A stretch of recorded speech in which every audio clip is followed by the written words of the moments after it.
Assalamualaikum warahmatullahi wabarakatuh.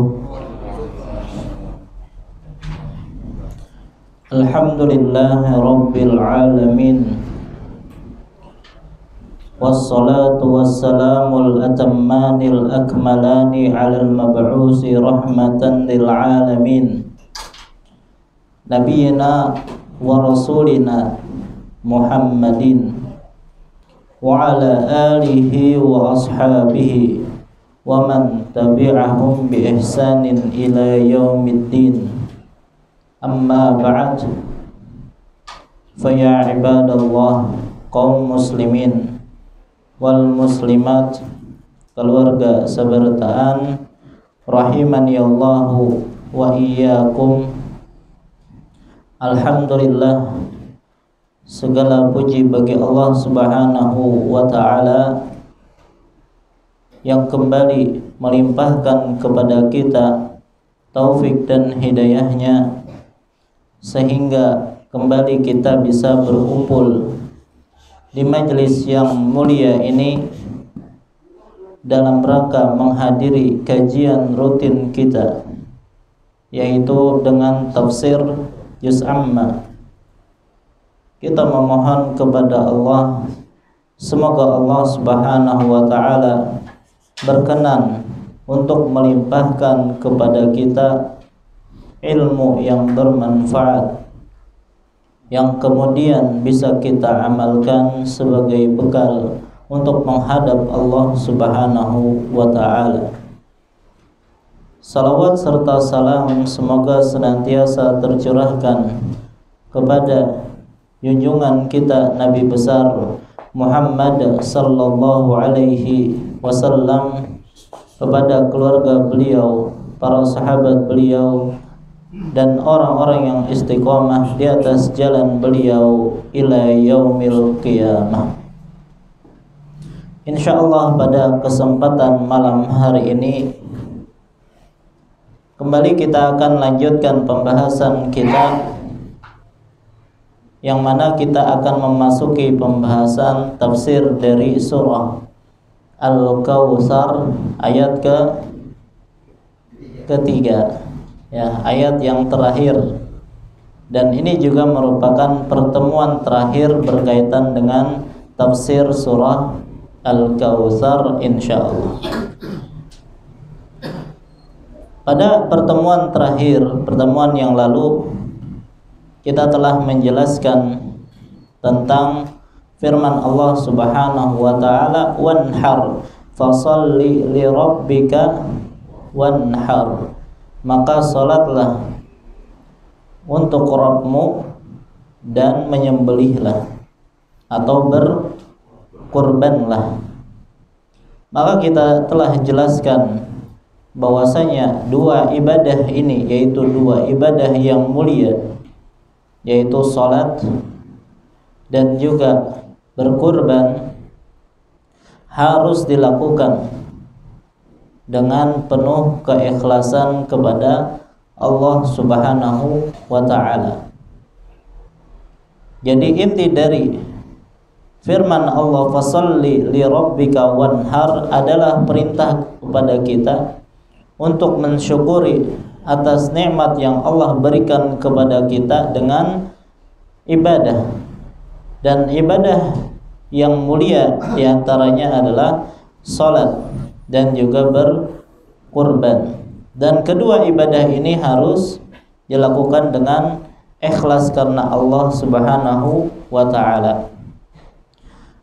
Jadi jangan hanya masalah kuantitas yang kita perhatikan dalam ibadah kita, akan tetapi yang lebih penting adalah kualitas. Nah, kualitas di sini maksudnya adalah tentang keikhlasan, ya. Apa niat kita ketika kita sholat ataupun ketika kita berkurban, ya. Dan ini perkara yang harus senantiasa kita perhatikan, ya, karena kita tahu iblis yang itu merupakan musuh bebuyutan manusia itu tidak akan pernah putus asa, ya, untuk membuat ibadah yang kita lakukan itu menjadi rusak. Ya, di antara cara iblis merusak ibadah kita adalah menyisipkan niat-niat yang itu adalah tujuannya untuk dunia. Ya, ibadah yang harusnya ditujukan untuk Allah, ya, tapi ternyata akhirnya tersisipi dengan niat-niat yang bermuatan duniawi. Nah, itulah ulah dari iblis. Maka ini perlu kita perhatikan bersama-sama. Baik. Kemudian kita akan memasuki pembahasan ayat yang ketiga yang bunyinya gimana? Inna syani'aka huwal abtar. Apa artinya? Inna, sesungguhnya, syani'aka. Apa artinya syani'aka? Orang yang membencimu. Huwa, dialah yang al-abtar, yang terputus. Ya, jadi sesungguhnya orang yang membencimu dialah yang terputus. Ayat ini merupakan penutup dari surah Al-Kautsar, di mana kalau kita runut dari ayat yang pertama, Allah Subhanahu wa taala menerangkan kepada kita tentang nikmat yang Ia berikan kepada siapa?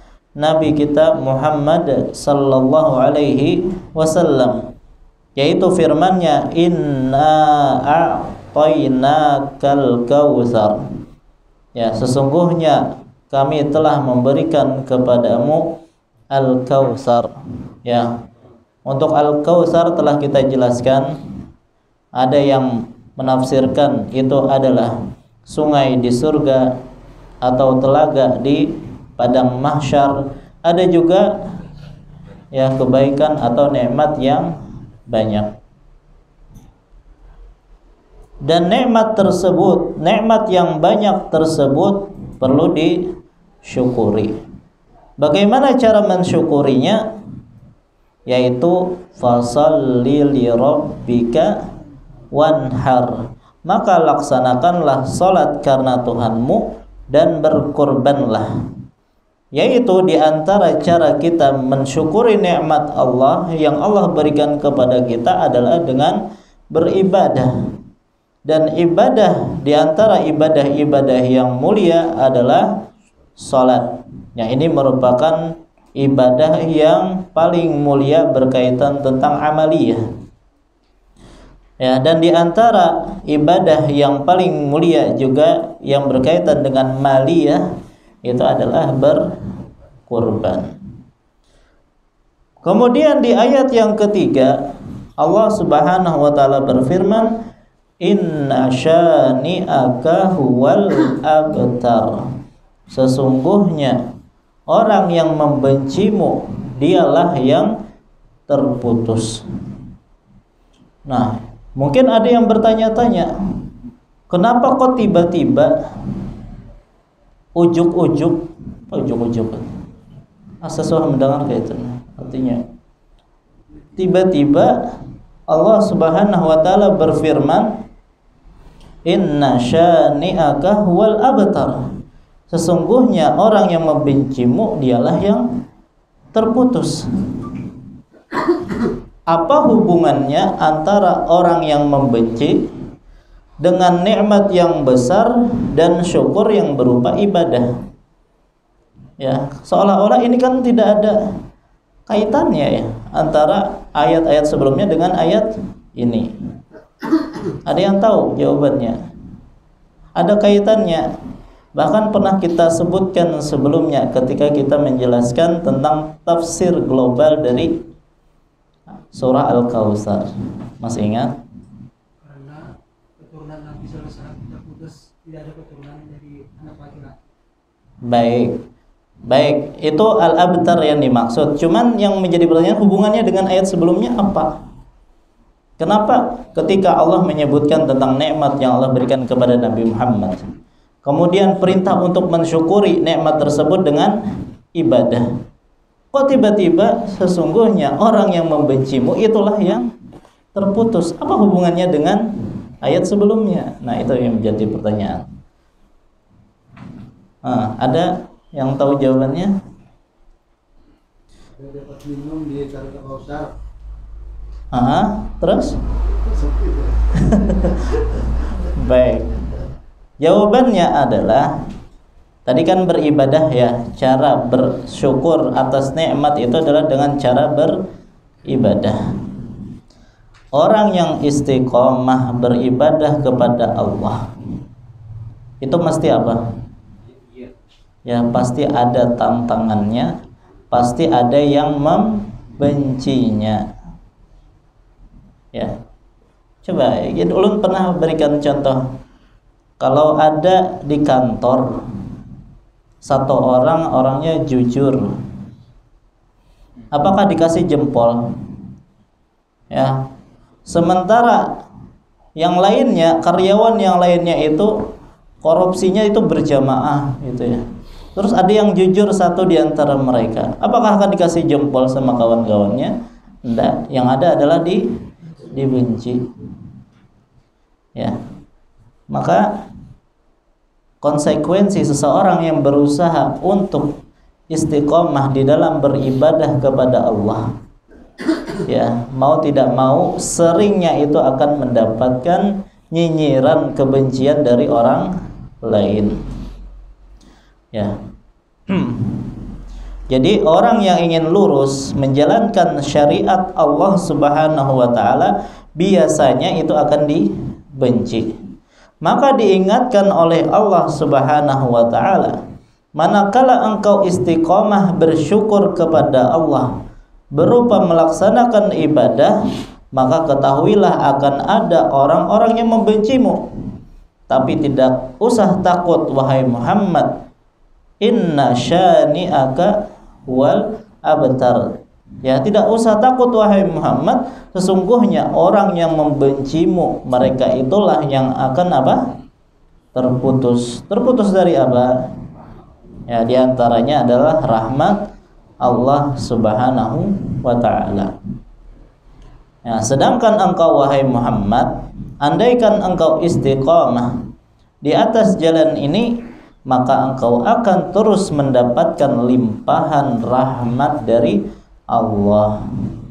Baik, paham? Jadi hubungannya adalah tadi Allah memberikan kita nikmat atau memberikan kepada Nabi Muhammad nikmat yang banyak, maka harus disyukuri.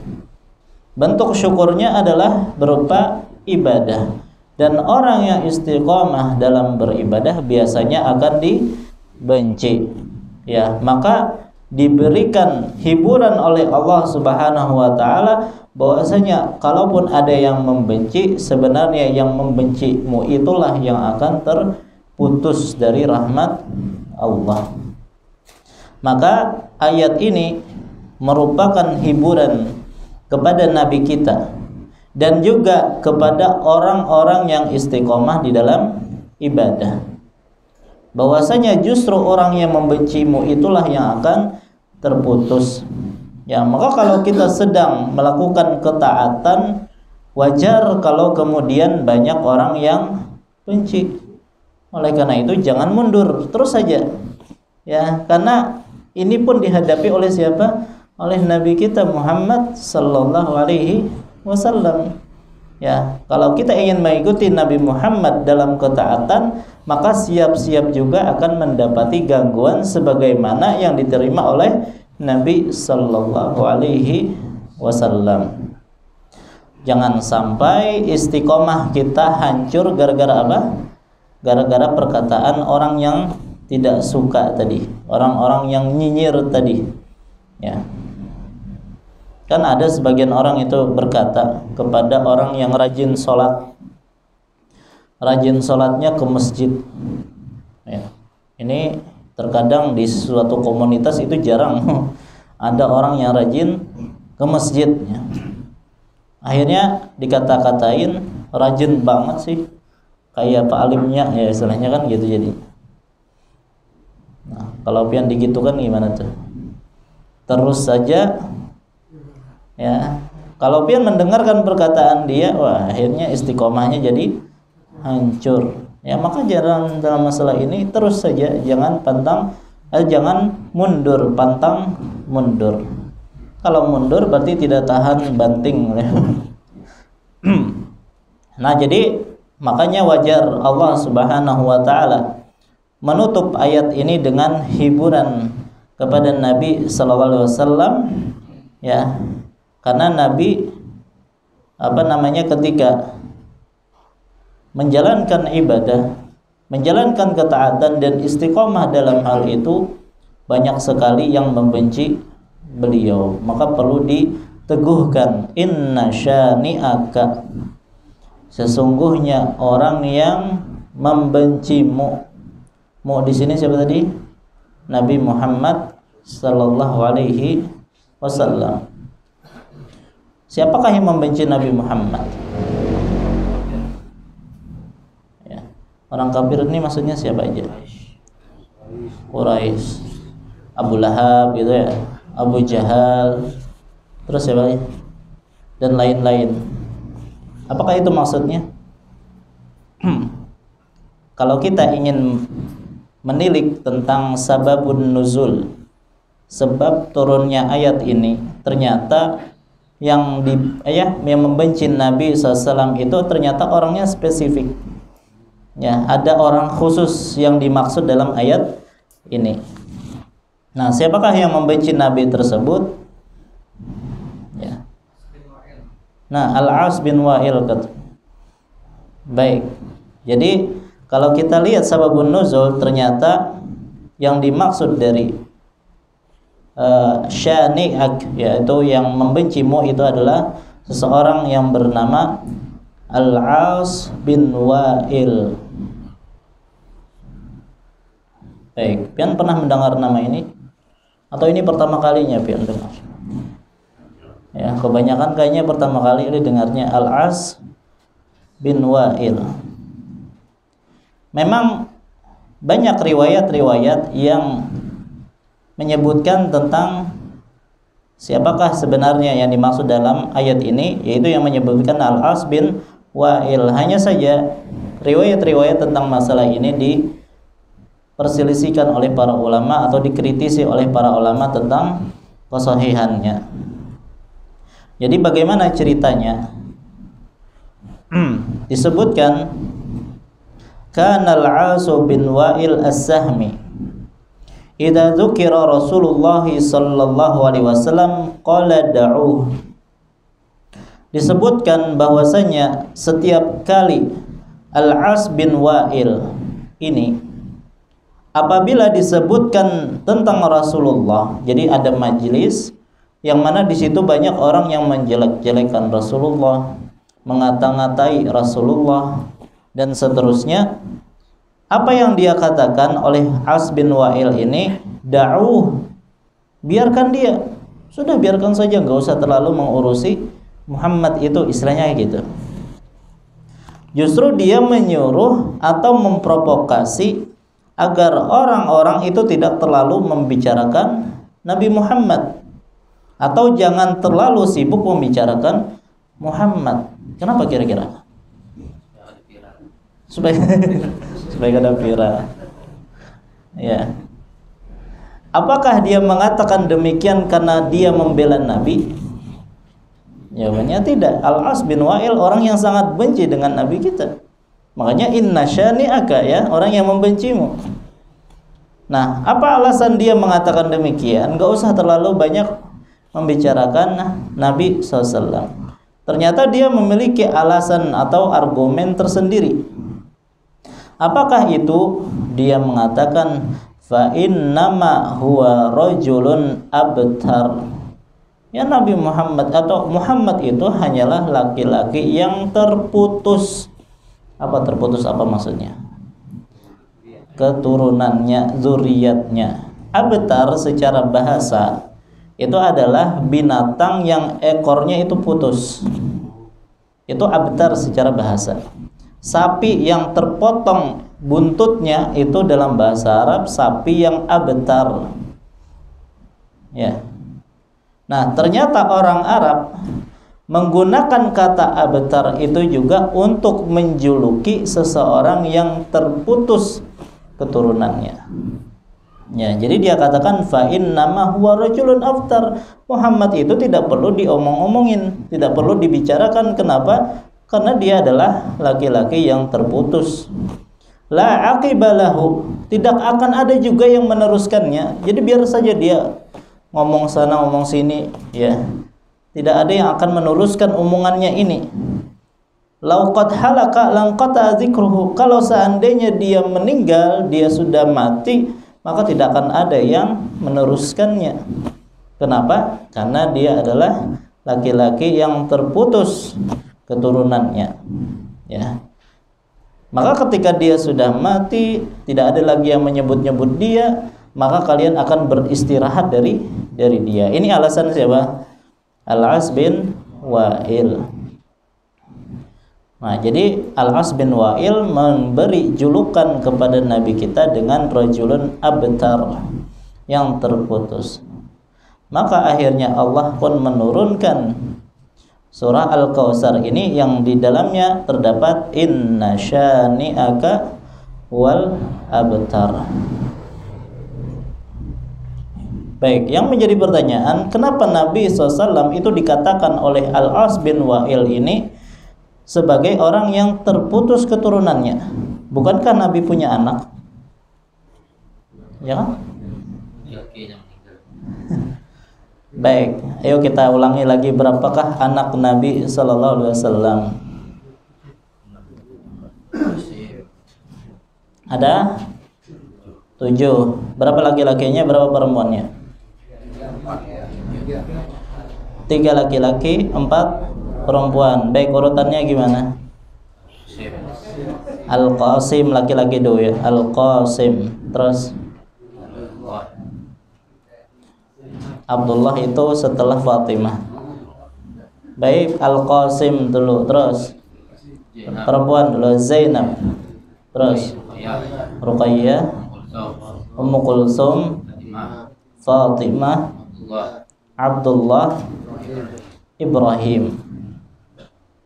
Baik, Om Aim apa tadi? Coba, bismillah. Nah, hanya 01 udah ingat. Al-Qasim, terus Zainab, Ruqayyah, terus Ummu Kulsum, Fatimah, Abdullah, terakhir Ibrahim. Baik. Sekali lagi lah. Ini harus hafal nih. Anak-anak Nabi ya, anak Nabi kita. Jangan nama artis saja hafal, ya, nama-nama apa putri Nabi nggak tahu. Al-Qasim, Zainab, Ruqayyah, Ummu Kulsum, Fatimah, Abdullah, dan Ibrahim. Baik, semua putra-putri Nabi SAW itu datangnya dari siapa? Dari Khadijah, kecuali siapa? Ibrahim. Ibrahim dari siapa? Maria Al-Qibtiyah. Nah, Maria Al-Qibtiyah ini adalah budak hamba sahaya Nabi SAW. Nah, apakah Maria Al-Qibtiyah itu akhirnya dibebaskan menjadi orang merdeka? Terjadi perbedaan pendapat di antara ahli sejarah. Baik, ala kulli hal, itulah putra-putri Nabi sallallahu alaihi wasallam. Nah, ketika Nabi SAW mempunyai anak, kok dikatakan terputus? Kenapa? Karena seluruh putra-putri Nabi sallallahu alaihi wasallam itu meninggal ketika Nabi SAW masih hidup, kecuali siapa? Fatimah. Ya, jadi Al-Qasim yang laki-lakinya Al-Qasim, Ibrahim, Abdullah dan Ibrahim itu semuanya meninggal waktu kecil. Adapun putri-putri Nabi SAW yang 4, yaitu Zainab, Ruqayyah, Ummu Kulsum, dan Fatimah, itu mereka sampai dewasa, ya, sampai menikah. Ini tanya pulang suaminya siapa? Zainab siapa suami? Abul As bin Rabi, ya. Kemudian kalau Ruqayyah Utsman, ya. Kemudian Ruqayyah meninggal, Ummu Kulsum dinikahi oleh Utsman, jadi Zunnurain. Kalau Fatimah dinikahi oleh Ali bin Abi Thalib. Baik. Nah, jadi semua putra-putri Nabi SAW itu meninggal ketika Nabi SAW itu masih hidup kecuali Fatimah. Dan Fatimah pun tidak lama menyusul Nabi SAW. Disebutkan Fatimah itu hidup 6 bulan kurang lebih semenjak sepeninggalnya Rasulullah. Ya, jadi 6 bulan kemudian Fatimah juga meninggal dunia. Maka seolah-olah sama aja kayak yang sebelumnya atau saudara-saudarinya, artinya tidak bertahan lama, gitu. Nah, sebagian para ulama menyebutkan inilah alasan kenapa mereka mengatakan Nabi SAW itu adalah abtar, terputus, ya, karena keturunannya meninggal semua. Baik. Kemudian, nah, disebabkan itulah Al-As bin Wa'il mengejek Nabi SAW, terutama ketika meninggalnya Al-Qasim, kalau salah sama dengan Abdullah. Maka diejeklah Nabi SAW oleh Al-As bin Wa'il dengan sebutan Al-Abtar, yang tidak mempunyai keturunan. Ya, jadi kalau manusia yang banyak diberikan cobaan oleh Allah Subhanahu wa ta'ala berupa meninggal putra-putrinya, itu Nabi sallallahu alaihi wasallam. Ya, bayangkan semua putra-putrinya meninggal ketika Nabi SAW masih hidup kecuali Fatimah. Dan Fatimah itu yang paling sedih, ya, karena harus menemui kematian ayahnya, yaitu Rasulullah sallallahu alaihi wasallam. Makanya ketika Nabi SAW sekarat, ya, Fatimah pernah mendekat, dibisiki oleh Nabi SAW. Ya, pertama Fatimah itu menangis. Kemudian dibisiki untuk kedua kalinya, Fatimah tertawa. Ya, maka para ummahatul mukminin pun jadi kepo, apa sebenarnya yang dibisikan oleh Rasulullah kepada Fatimah. Ya, maka Fatimah, aku tidak mau menyebarkan rahasia, ini rahasia antara aku dengan ayahku, ya. Tetapi ketika Nabi SAW sudah meninggal, maka Fatimah pun menjelaskan apa yang dibisiki oleh Nabi. Ya, pertama yang dibisiki oleh Nabi bahwasanya beliau akan meninggal, itu yang menyebabkan Fatimah menangis. Adapun yang kedua, Nabi SAW mengabarkan bahwasanya Fatimah itu termasuk atau salah satu dari pemimpin wanita surga. Nah, itulah yang menyebabkan Fatimah pun tertawa. Baik. Nah, jadi itu adalah ejekan Al-As bin Wa'il kepada Nabi SAW. Lalu Allah pun membantah pernyataan Al-As bin Wa'il ini dengan firman-Nya, "Inna syani'aka wal abtar." Tidak benar wahai Muhammad, sebenarnya orang yang membencimu itulah yang al-abtar, yang terputus. Dan fakta telah membuktikan justru orang yang membenci inilah yang terputus. Maksud yang terputus di sini yang hilang beritanya, namanya pun pian hanya Rasulullah mendengar hari ini, ya kan? Al-As bin Wa'il tadi. Coba ulun tanya, siapa di antara pian yang hanya hari ini mendengar Al-As bin Wa'il? Ya, mungkin rata-rata hanya pernah mendengar hari ini.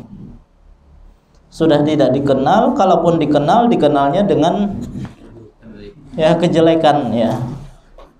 Jadi cuma kalau kita mengulang sejarah itu terkenal sebagai sampah sejarah saja dia. Ya, tidaklah disebutkan namanya kecuali dalam bentuk celaan. Itu Al-As bin Wa'il. Walaupun Al-As bin Wa'il ini punya anak. Siapakah dia? Amr bin Al-As. Amr bin Al-As ini siapa? Sahabat Nabi SAW. Dan Amr bin Al-As punya anak namanya Abdullah bin Amr bin Al-As, juga sahabat Nabi. Ya. Jadi kalau secara keturunan ada si Al-As bin Wa'il. Ya, hanya saja keduanya anak atau cucunya itu masuk Islam. Jadi seolah-olah terputus juga, ya. Terputus karena kekufuran dengan keislaman. Ya, kan gini ya, kalau perbedaan agama itu seolah-olah kekerabatan itu seperti terputus. Makanya dalam masalah warisan kata Nabi SAW, la yarisul mu'minul kafir atau la yarisul muslimul kafir walal kafirul muslim. Orang muslim tidak mendapatkan warisan dari orang kafir sebagaimana orang kafir tidak mendapatkan warisan dari orang muslim. Ya, jadi seolah-olah kekerabatan terputus disebabkan perbedaan keyakinan. Ya, jadi walaupun dia punya keturunan, maka bisa dikatakan dia adalah al-abtar juga. Ya, yang mana keturunannya sendiri tidak mengikuti jejak ayah atau kakeknya. Baik. Dan inilah salah satu realisasi dari firman Allah Subhanahu wa taala dalam surah Al-Anfal ayat 7. Wa yuridullahu ayyuhiqqal haqqa bikalimatihi wa yaqta'a dabiral kafirin.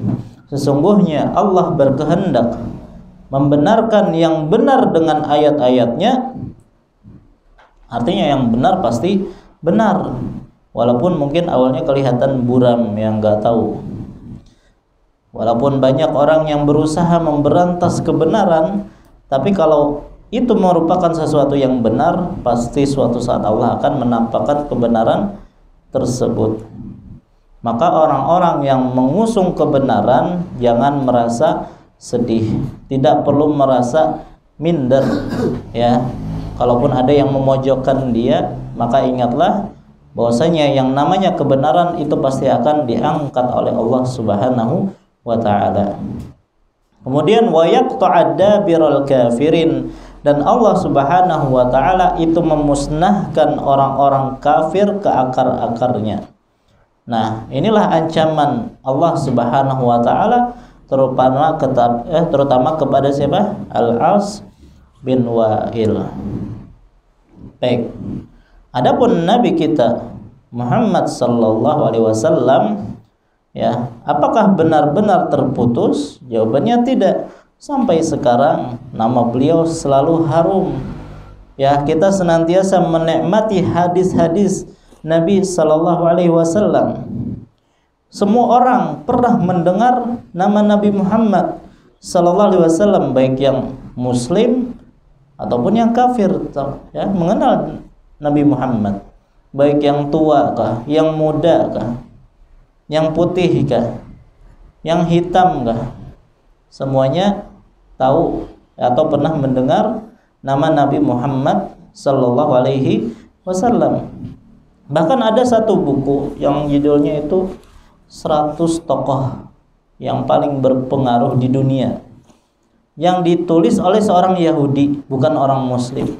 Ternyata nomor satunya siapa? Nabi Muhammad sallallahu alaihi wasallam. Coba, padahal dia bukan orang Muslim, ya. Berarti dia menempatkan Nabi Muhammad itu nomor satu orang yang paling berpengaruh di dunia. Nah, ini merupakan salah satu bukti kebenaran firman Allah, wa rafa'na laka dzikrak. Surah apa itu? Al-Insyirah atau Asyarah, ya. Alam nasyrah laka sadrak, nanti sampai ke ayat keempat, wa rafa'na laka dzikrak. Ya, insyaallah sampai juga tafsirnya.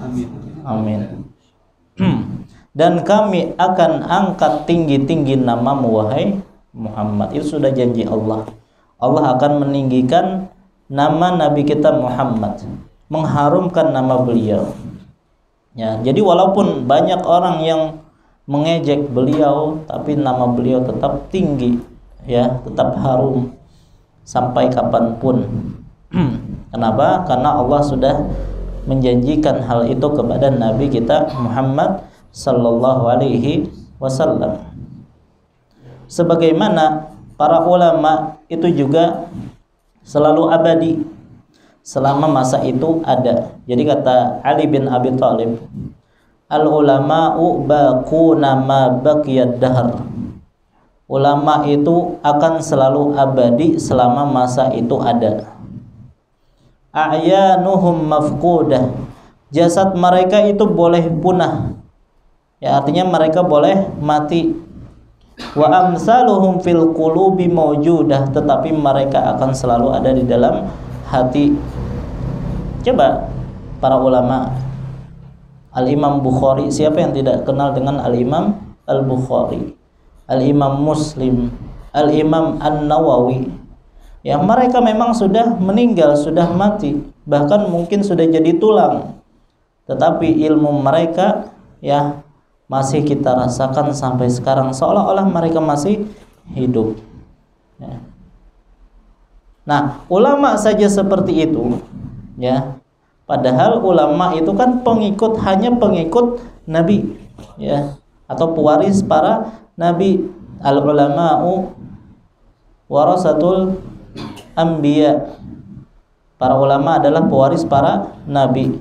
Kalau pewarisnya saja, kalau pengikutnya saja seperti itu, artinya nama mereka akan senantiasa dikenang, apalagi nabinya ya, apalagi rasulnya ya. Makanya nama nabi kita akan senantiasa harum dimanapun dan kapanpun ya.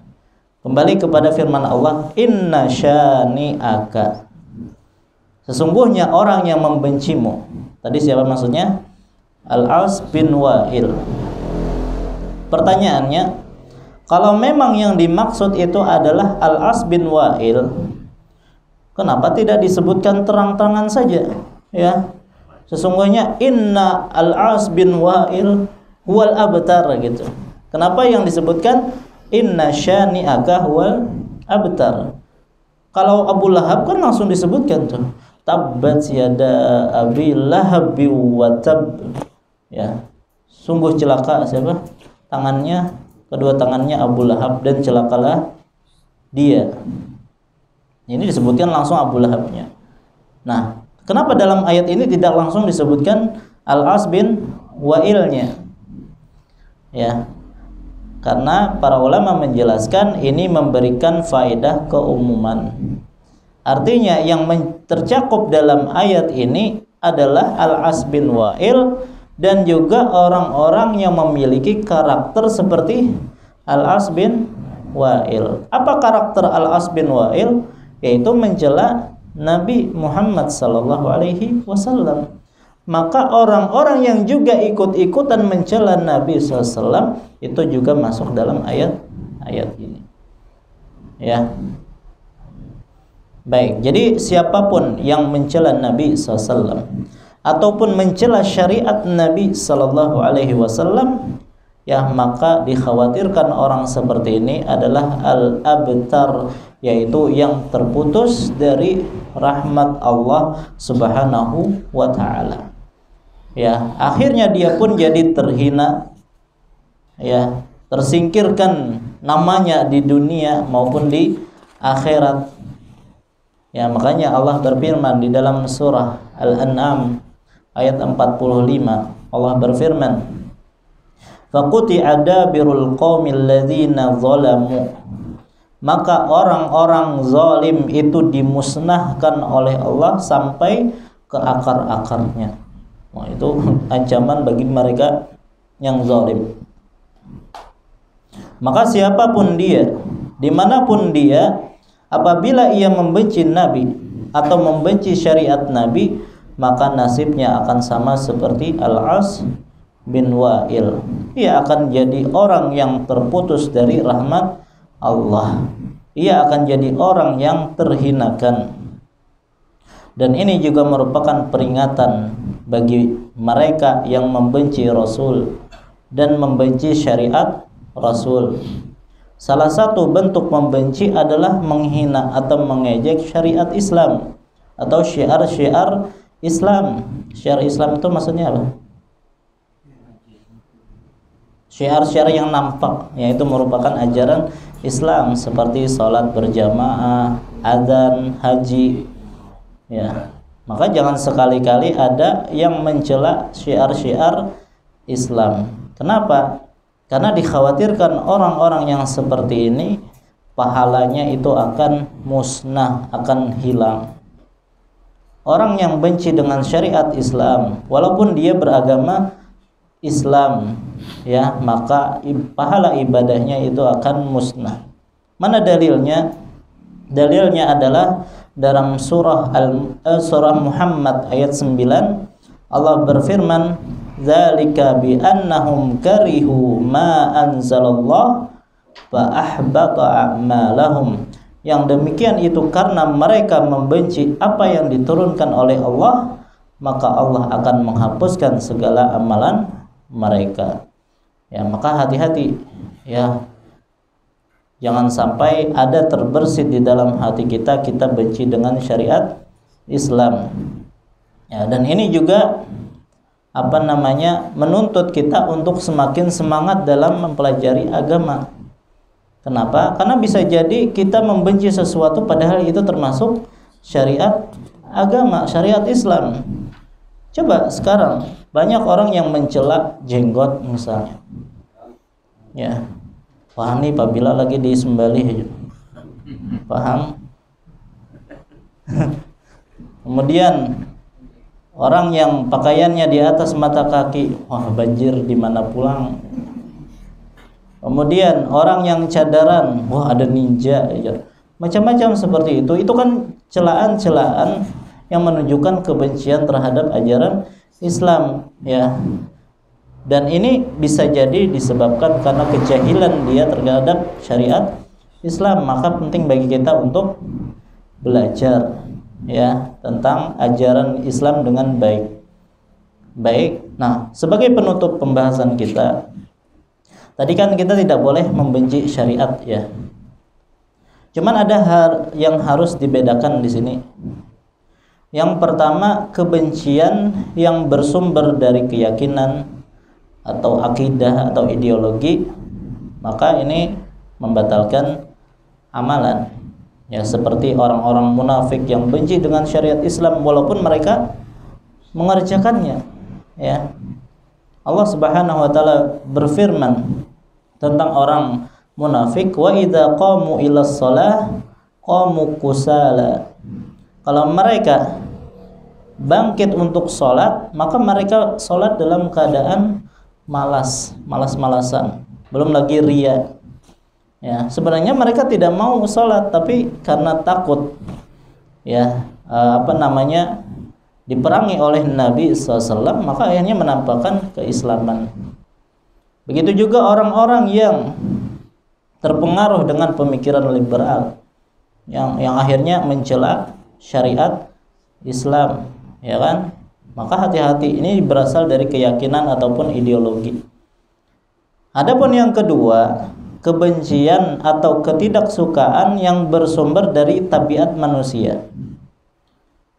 Maka ketidaksukaan seperti ini para ulama menyebutkan masih bisa ditoleransi. Misal, ada perintah untuk berjihad. Secara tabiat manusia, yang namanya berperang itu adalah sesuatu yang dibenci, tidak suka. Ya, dan itu Allah sebutkan di dalam Al-Qur'an. Kutiba 'alaikumul qitalu wa huwa kurhul lakum. Ya, telah diwajibkan atas kalian untuk berperang dan itu adalah sesuatu yang kalian benci. Ya, artinya ini sesuatu yang ditolerir. Kenapa? Karena itu adalah tabiat manusia. Begitu juga misalnya puasa. Kadang ada enggak kita merasa berat dengan puasa itu? Ada, dan itu adalah sesuatu yang tabiat kita. Ya, maka kalau ada kebencian seperti itu, ketidaksukaan seperti itu, maka para ulama menyebutkan ini ditoleransi. Walaupun yang lebih sempurna adalah kita mengerjakannya dengan penuh kelapangan. Itu yang lebih utama.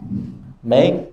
Nah, inilah mungkin berkaitan tentang tafsir dari ayat terakhir dari surah Al-Kautsar. Berarti insyaallah pada pertemuan yang akan datang kita akan memasuki surah yang baru. Surah apa itu? Lihat lagi lah. Surah Al-Ma'un, ya. Ara'aital ladzi yukadzibu biddin. Baik, insyaallah kita bahas 2 pekan yang akan datang. Jadi gini lah, untuk jadwal sekarang ulun lebih sedikitkan sementara aja insyaallah. Kita mengikuti jadwal di An-Nur. Jadi kalau ada kajian di An-Nur, di sini ada kajian. Kalau ada kajian ulun di An-Nur berarti libur. Jadi insyaallah 2 pekan sekali aja. Ya semoga ini untuk sementara saja. Ya, nanti kalau lapang lagi bisa setiap pekan insyaallah. Baik, ini yang bisa ulun sampaikan, salah khilaf mohon maaf. Wassallallahu ala nabiyina Muhammad wa ala alihi wasallam. Subhanakallahumma bihamdika asyhadu an la ilaha illa anta astaghfiruka wa atubu ilaik. Wassalamualaikum warahmatullahi wabarakatuh.